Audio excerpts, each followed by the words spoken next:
Pagbasa mula sa aklat ni Sirach.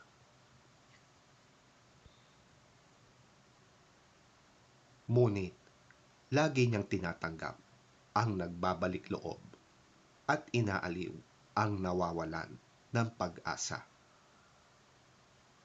Iwan mo na ang kasalanan, lumapit ka sa Panginoon. Magsumamo ka sa Kanya at mapapawi ang iyong sala. Manumbalik ka na sa kataas-taasang Diyos. Talikuran mo na ang gawang masama at kamuhian mo ang Kanyang kinasusuklaman. Sino ang magpupuri sa kataas-taasang Diyos sa daigdig ng mga patay? Ang mga buhay lamang ang maaaring magpuri sa Kanya. Ang mga patay, sapagkat sila'y wala na, ay di maaaring umawit ng papuri sa Panginoon. Mga buhay lamang at malulusog ang maaaring magpuri sa Kanya. Kay laki ng habag ng Panginoon, anong dali niyang magpatawad sa nagbabalik loob sa Kanya.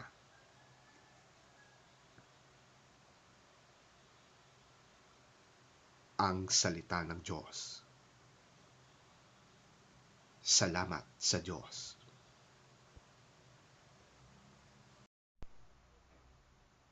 Ang mabuting balita ng Panginoon ayon kay San Marcos. Papuri sa iyo, Panginoon.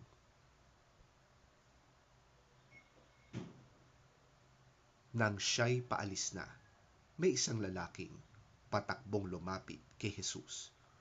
Lumuhod sa harapan niya at nagtanong, "Mabuting guro, ano po ba ang dapat kong gawin upang makamtan ko ang buhay na walang hanggan?"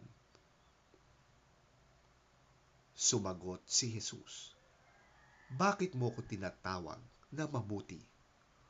Walang mabuti kundi ang Diyos lamang. Alam mo ang mga utos ng Diyos. Huwag kang papatay. Huwag kang mangangalunya.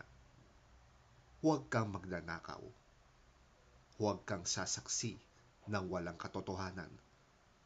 Huwag kang mandaraya. Igalang mo ang iyong ama at ina." Sumagot ang lalaki, "Guro, mula pa po sa aking pagkabata ay tinutupad ko na ang mga yan." Magiliw siyang tiningnan ni Jesus at sinabi, "May isang bagay pa na dapat mong gawin.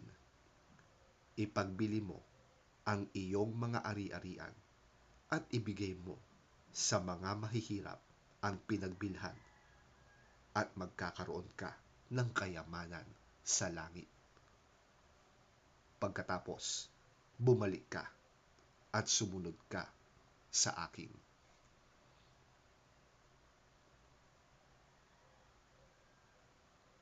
Nang marinig ito ng lalaki, siya'y nanlumo at malungkot na umalis, sapagkat siya'y lubhang napakayaman.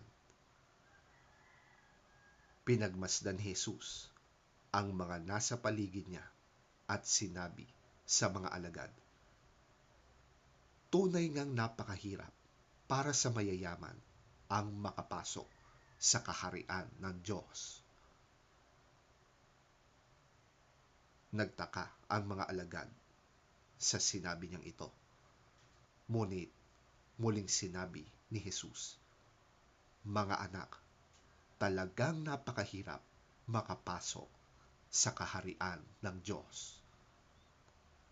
Mas madali pang dumaan ang kamelyo sa butas ng karayom kaysa isang mayaman na mapabilang sa kaharian ng Diyos."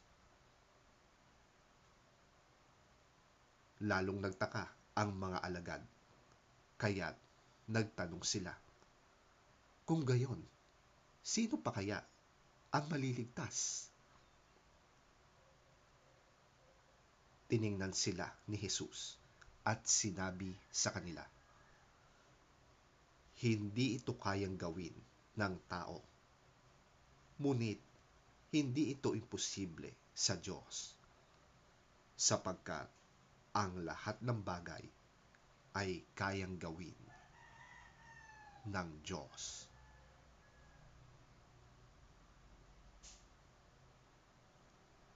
Ang mabuting balita ng ating Panginoon. Pinupuri ka namin, Panginoong Hesukristo.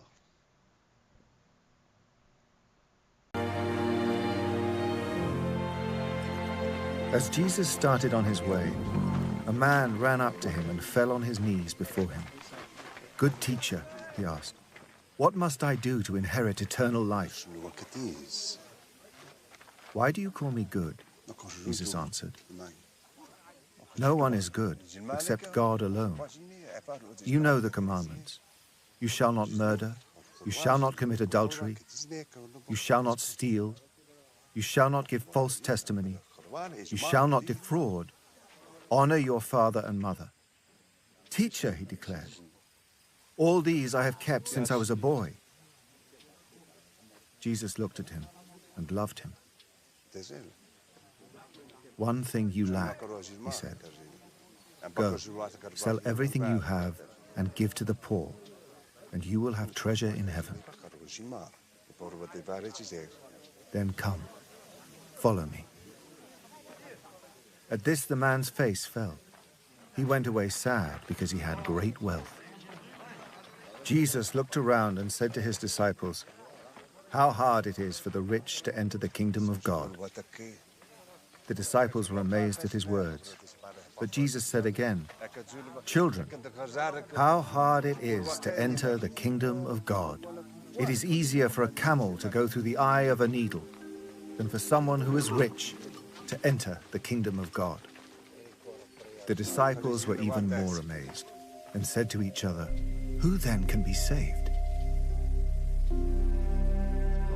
Jesus looked at them and said, "With man this is impossible, but not with God.